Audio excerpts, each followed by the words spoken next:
Welcome to Real Estate Radio Live, an informative and engaging podcast discussing everything you need to know about the world of real estate. Your host, Joe Caccera, provides you with insight and guidance on how to buy, sell, finance, and invest in real estate. He also offers real estate tax management strategies, new construction advice, home improvement tips, and much, much more. And now, to guide you around the world of real estate, here's your host and Real Estate Radio Live team leader, Joe Caccera. Welcome in, Joe Caccera with Real Estate Radio Live. Thank you for those that continue to follow the show. We appreciate it very much. For those that might be tuning in for the first time, thank you very much. Also, those that have been following the show for, it's hard to believe, 11 years now we've been doing live radio and now podcasting, and excited to say there's been over, I think 1,300 interviews, and I just every once in a while like to thank those that continue to follow the show. We have a lot of followers. We get 10,000 plus downloads a month on a regular basis, and I'm just grateful for the consumers and the real estate industry and a lot of people that follow the show. So I'd like to start the show by just really throwing that thank you out and appreciation to those that to do that. For more information, you can always go to our website, reradiolive.com. That is reradiolive.com. For those that follow the show, you know the show is primarily about real estate, although we have a real estate community. Many times I do nonprofit. I promote a lot of different things that are going on in the communities. Most of you know if you've been following the show. And really, I've said this before, real estate, where we live, where we work, it's a community. And so what I like to do on a regular basis too is really promote and expose the people that are do some wonderful work in the community in different aspects and in and out of real estate as well. So with that, I want to introduce my guest today, and is Teresa, FOTOS by T. And I'm welcoming in here for a podcast. We're going to have an interview and talk about not only her business, her expertise, but all the wonderful work she's doing in the Bay Area. Welcome in. Thank you, Joe. I'm happy to be here. Thank you for all those listeners. Yeah, good to have you here. So I will do full disclosure right out of the gate. One of the reasons I'm having Teresa on here is because she was kind enough to do some updated work for me, some photography that really was outdated. I laugh, and I'm probably not the only one. You know, we make fun of each other in the industry, and I know sometimes people are pretty good, funny, lighthearted about it, but we always make fun of people when they look at the picture, and then we look at them and they go, wait a minute, how long ago was that thing? Anyway, I didn't want to be so guilty of that. So I hadn't updated mine in a while. So I was fortunate enough to have some wonderful work, and I have to say they turned out outstanding. Thank you very much. Well, thank you. I've gotten a lot of compliments on the social media and my business pages and everything else. So thank you for the wonderful work that you did. And why don't you... You were enjoyable and a participant. And it was fun, especially using words like, look constipated. Like, what? You have to have all kinds of things like that to get people's expression, don't you? Oh, yeah, definitely. Yeah. Well, let's start by doing this. If you could give us a little... I always like to get started by giving our listeners a little bit about your background, how you got started, your interest in that, and then, give us a little background, and then what your business is about and where you're located. The beginning. Everybody has a story. There is a story, and I definitely didn't set out to be a photographer. I have 2 degrees, one in communications and one in dietitian. So or dietetics. I thought I'd go nutrition route, but lo and behold, I came across Photoshop and became in love with it. So I kind of went that end. I always loved photography, but I was extremely impatient to wait for film to be developed. And one picture coming out of a darkroom was it just wasn't for me. So as I progressed, and actually on my wedding day, I had an amazing photographer, and I kept saying, why are you looking on the back of your camera? She goes, I'm looking at you. I go, oh, wait, what? I'm going to be late to my wedding. So we had a fun time. And since that moment, I just fell in love with photography, and I am self-taught. So I did have to really grab a lot of different trusting people when I first began. Mostly it was kids and pets. I had a dog at the time, and that poor dog, oh my God, it went through everything as far as with my camera. But I learned, I taught myself so much. So now moving forward, I have a private studio. It's located at 2828 South Bascom Avenue. And I've been there since 2009. It's 2 stories, but then I have a basement that doubles up for all sorts of different photography as well. And I'm on almost a half an acre. So I have so much to work with. Yeah. And that's what makes it unique. And I'm able to not be so cookie cutter. I don't just have studio backdrops and lights. I have the outdoors as well. So it brings a lot of uniqueness to my images. And I'm able to, do things that a lot of other photographers can't, that don't have a studio. Yeah, you have a lot of unique settings and opportunities for that on your property, I know, which is great. And you do a lot there. But John, I'm guessing you also go to different locations if someone wants, for obvious reasons, weddings and ceremonies and graduations. We could go on and on, all the different places. So okay, I don't do weddings. I don't do bar mitzvahs. No, okay. I don't. Okay. No. My favorite photography is graduates and business lifestyle. Oh, okay, those good. two I love a lot, but I love pets. I love families. I don't do a lot of young newborns. Okay. So yeah, I keep it honed in on those particular things. But yes, back to the point, I do have a lot to offer there, and I do go on location. So absolutely go to corporate offices or to people's homes. People want to bring in a personalness, and sometimes it's more comfortable for them. That makes sense.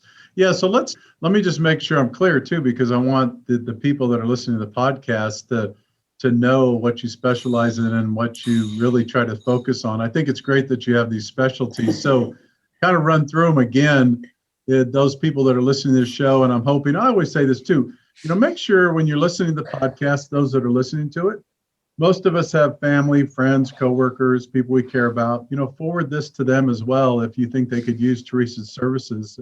So give us again kind of a rundown of the things that you specialize, I guess, the areas or industries that people would say, yes, this is who I want to work with. Right. Okay. Good questions. Good things. So I have a separate branding, a separate page on my website called Life in Your Brand. And I believe that, so that's one aspect.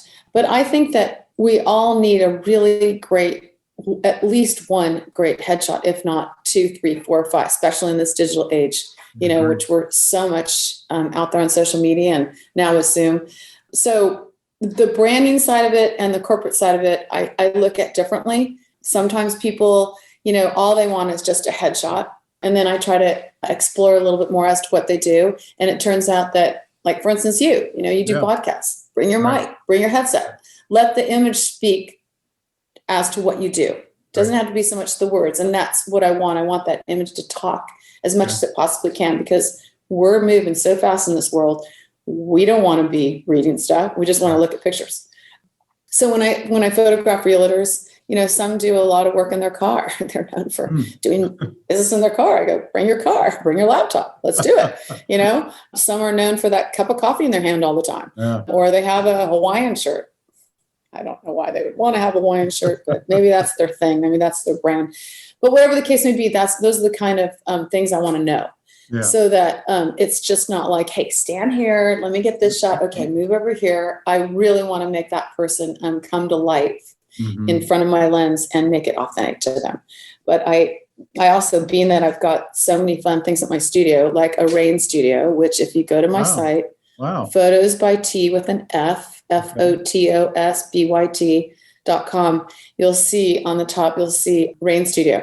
And it's unique. It's actual rain. And so I get a lot of grads in there doing, hitting the baseball, the water sprays, football. Cool. Yeah, it's great. Dancers dancing under the rain. It's gorgeous. Yeah.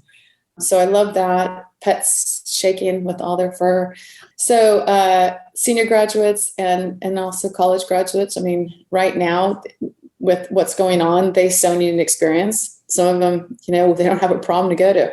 Right. Or so bring your tux, or bring your suit, or bring your car, bring your prom dress. I do pets and I do families. I'm very heavy on the graphic end of it. So I have a great whole graphic team.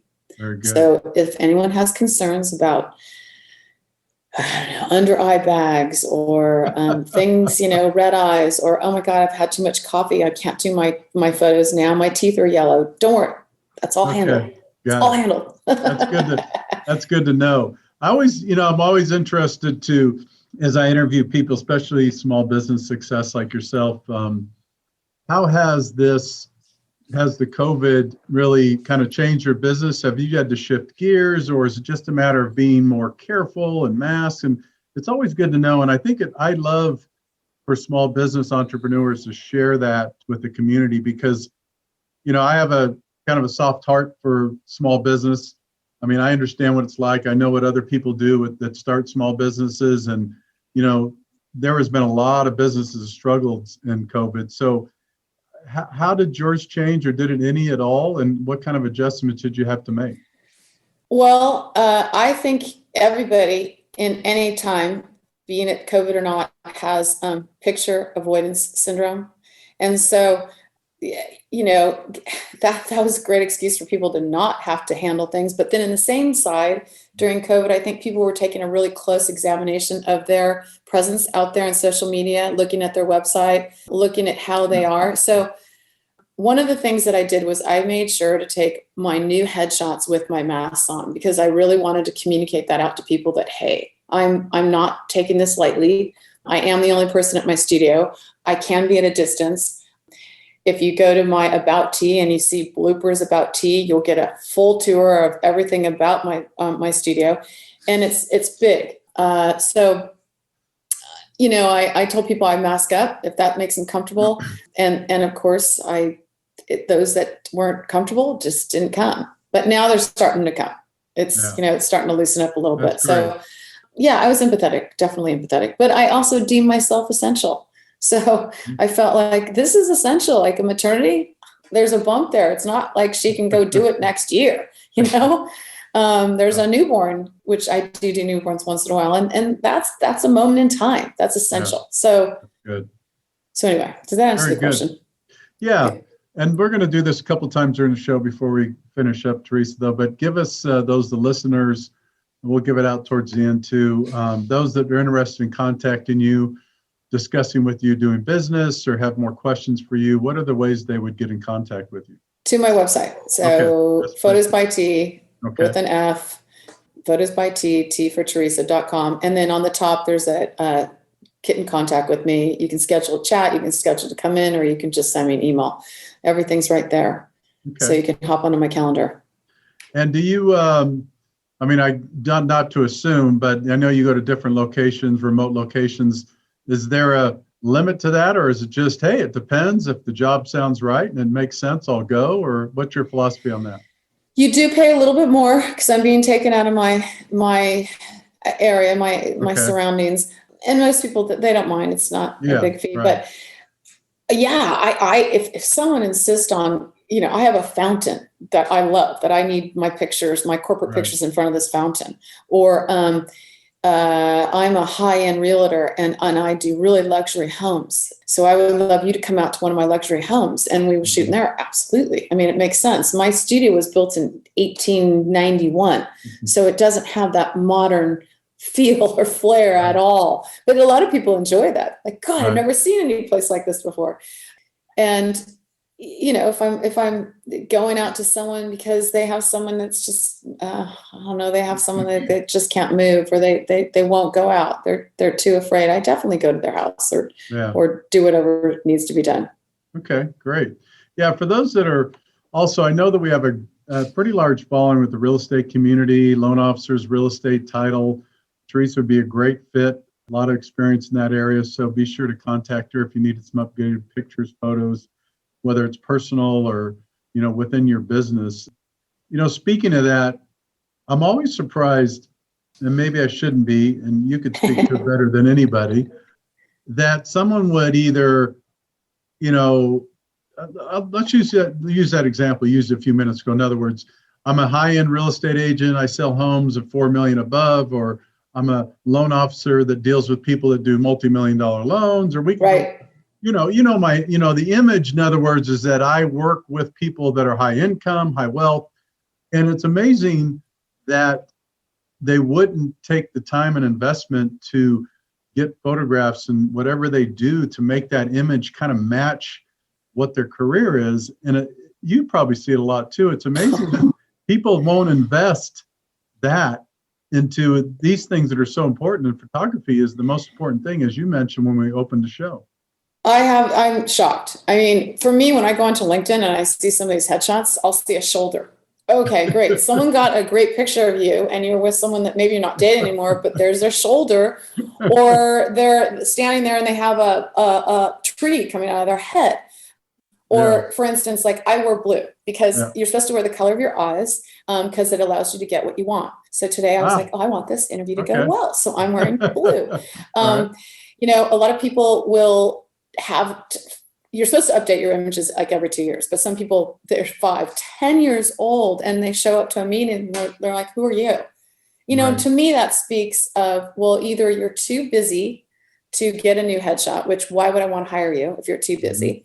Or you're too narcissistic to be knowing that you're not aging. You are aging. We all aging. We all age. And we don't look like we did 10 years ago, but that does not mean that we can't just have a great smashing headshot or image. And then the other thing is that, you look static, you look old, you look, are you not updated with your own business?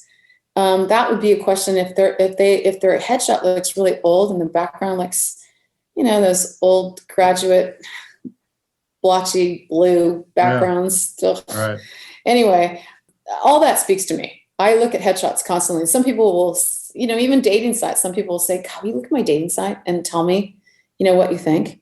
And I go, "Okay, you're drinking in every image, or you have this T-shirt on that says 1984 mountain bike champion." Really? Or you're in with a whole bunch of people. Who are you? Is that you? No, it's just supposed to be you. That's a good point. Yeah. I have a strong opinion about Well, you should. You should in the work that you do.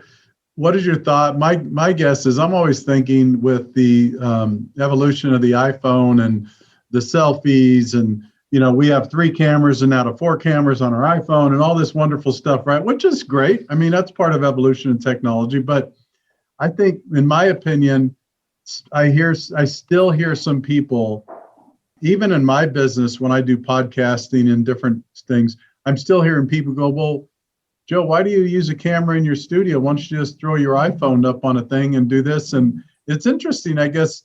Do you hear a lot of that too when it comes to photography? Well, I could get just as good a picture with my iPhone. Yes, I do. And I go, okay, go get that picture with your iPhone. Right. I can't get a good, selfie sometimes. I mean, I just took one of myself because I got my hair done for you, Joe. and I was like, oh, but someone else, for instance, a photographer is going to look at and see you differently and your angles differently. And then, after the process, do you know the back end? Do you know Photoshop? Do you know how to retouch? Do you want your eyes to look red? Do you want those dark bags under your eyes because maybe you didn't sleep great a couple nights? Back to the cracked lips maybe, or the glare in your glasses. If you are someone like you right now, I can see the kind of light you're using because you got the glare in your glasses. The glare. Exactly. But something like that, I go, hey, drop your head down a bit. And if you do have a little extra here under the chin due to COVID, a little, then I would know to kind of angle and shoot a little higher to get the best positioning. And I definitely coach people through the whole process. I don't expect anyone to be a professional model at all. I mean, rarely do I get a professional model, and even them, they're expecting to be coached through it. So, if you want to have that look and you need an iPhone, you want to do an iPhone picture, great. I don't think it screams professional, and I don't think it's the best image that you can have of yourself. Yeah.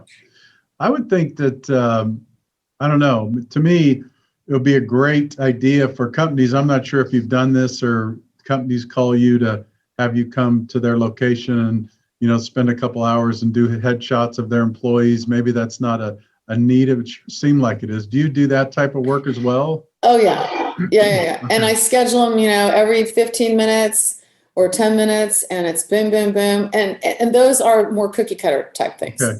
Right. So I have a backdrop set up, and we're just, and I'll do 30, 40 at a time.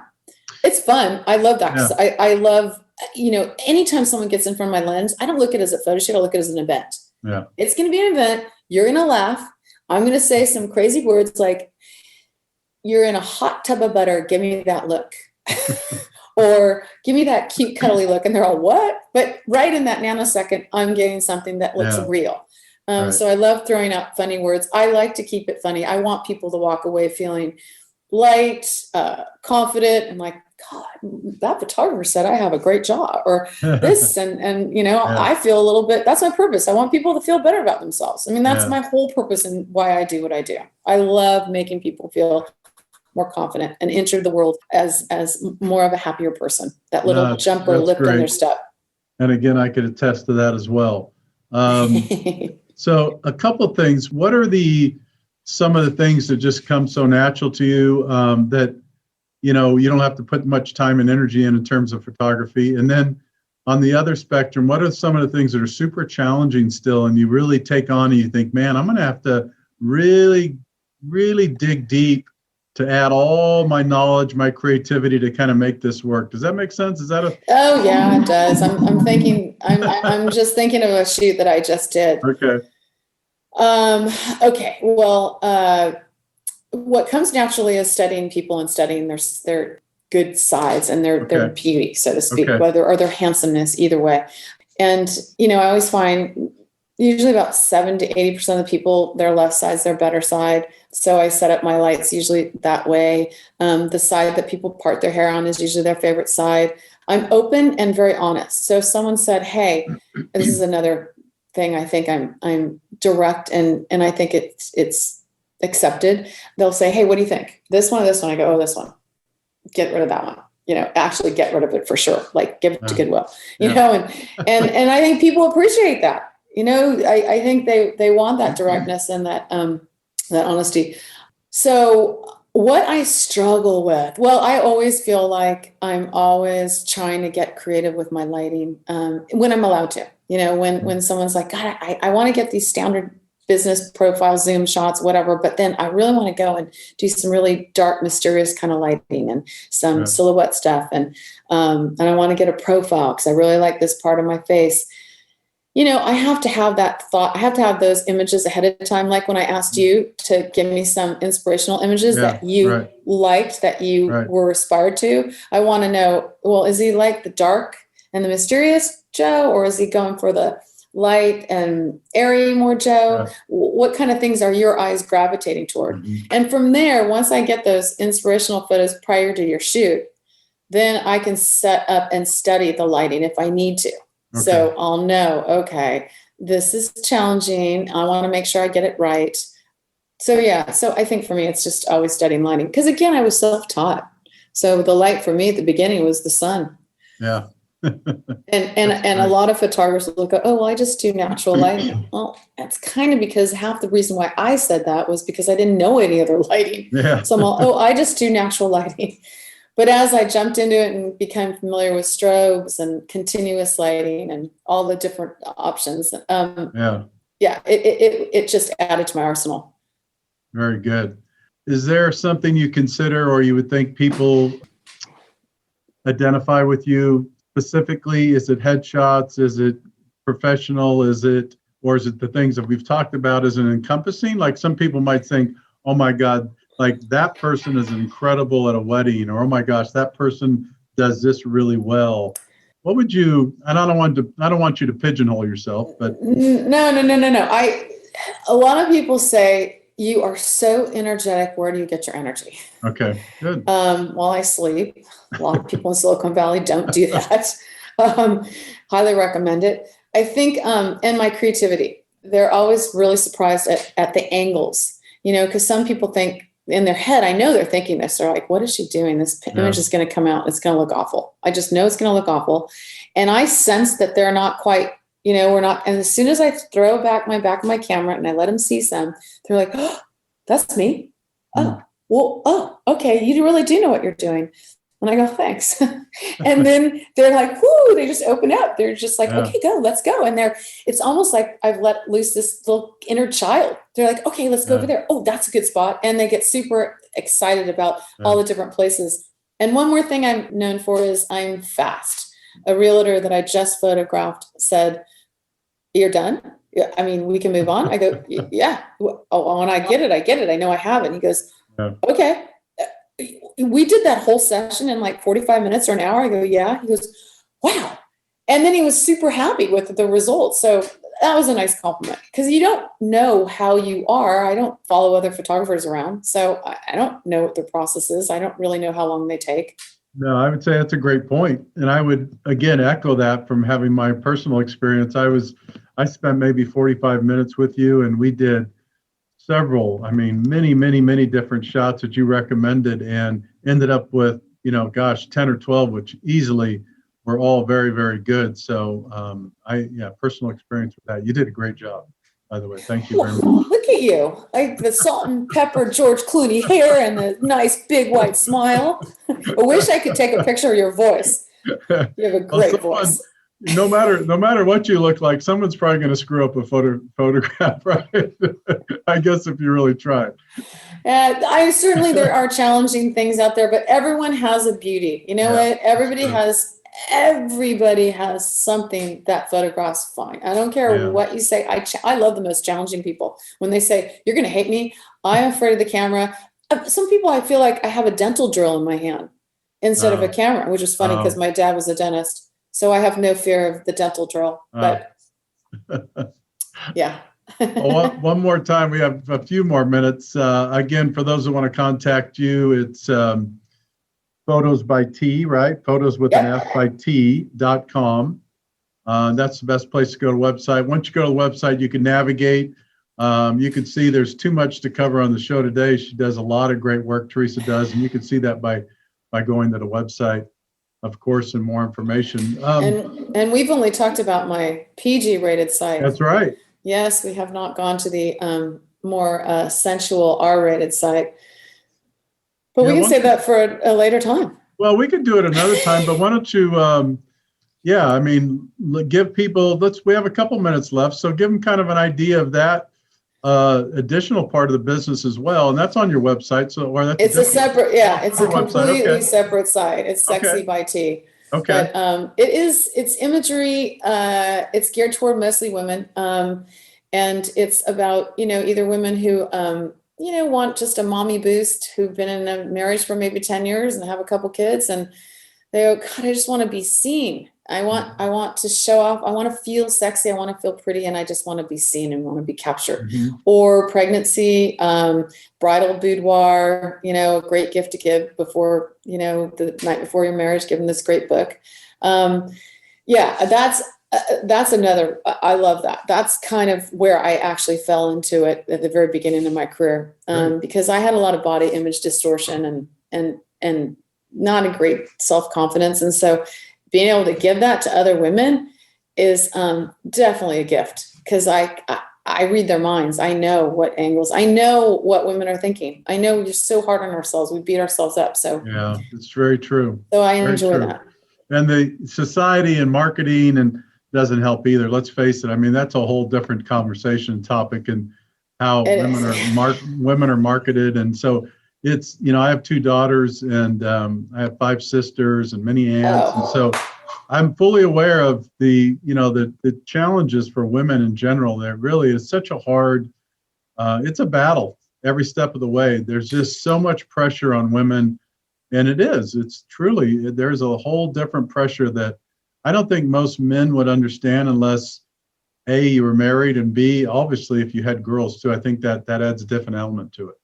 Right. And no matter what age we are, it's not, as we get older, I think a lot of women just feel like, God, I'm just going to get discarded because I don't have that, whatever, young look anymore. Wrong. I'm in my 60s, so I refute those women. Well, very good. Well, this has been a great show. And I can't thank you enough for the work you did for me. And I know there's hundreds of other people I know that have you done work for. I've recommended by many people in our industry. Again, for those listening to the podcast, you go to the website, Photos by T with an F. Take a look at it. There's all kinds of different options. And obviously, you could email, contact, or write. All the information's right there to reach out. Yeah, it's up in the corner. You just tap it and everything comes to me. So you can contact me in many ways. All right. Well, what are the final parting words you want to leave with our audience today of some things to keep in mind? Maybe if those people are sitting there listening to this or driving in their car or jogging or whatever, and they're thinking, gosh, maybe it is time to update my photos. What would you say? Yeah. Sure. Yes. Hopefully I've left a little skip in the step and a little question mark. I mean, go back, reevaluate, or let someone else look at your social media stuff and let them just look. Good idea. Yeah. And just get get 5 opinions from 5 different people that you trust and say, hey, will you look and just tell me? And if they say, it's time, then call me. Okay. And you don't have to, you can just come and make an appointment and chat. I mean, no obligation, and take a tour of my studio. It's quite fun. All right. Well, Teresa, thank you again. Thanks for the great show. We're going to, this will be posted tomorrow or tonight, and I'm sure we'll be in touch soon, and I wish you all the best of luck. Okay. Thank you so much. Thanks, Joe. Right. Yeah, we'll do another one next month or so, and we'll get into more detail about the other aspects of the business, and maybe we can do that next month sometime. Love it. I'm in. Okay. All right. Take care. Have a good day. All right. Bye. Bye-bye. Joe Kuchera with Real Estate Radio Live. It's nice for Teresa to join us by Photos by T. Go to the website again, Photos by T with a E. This is Joe Kuchera with Real Estate Radio Live. We'll be back with you. Be sure to tune in. More information you can find at RERadiolive.com. That's RERadiolive.com. You've been listening to Real Estate Radio Live. For more information on today's program, visit RERadiolive.com. That's RERadiolive.com. Subscribe to our podcast. Discover more at RERadiolive.com.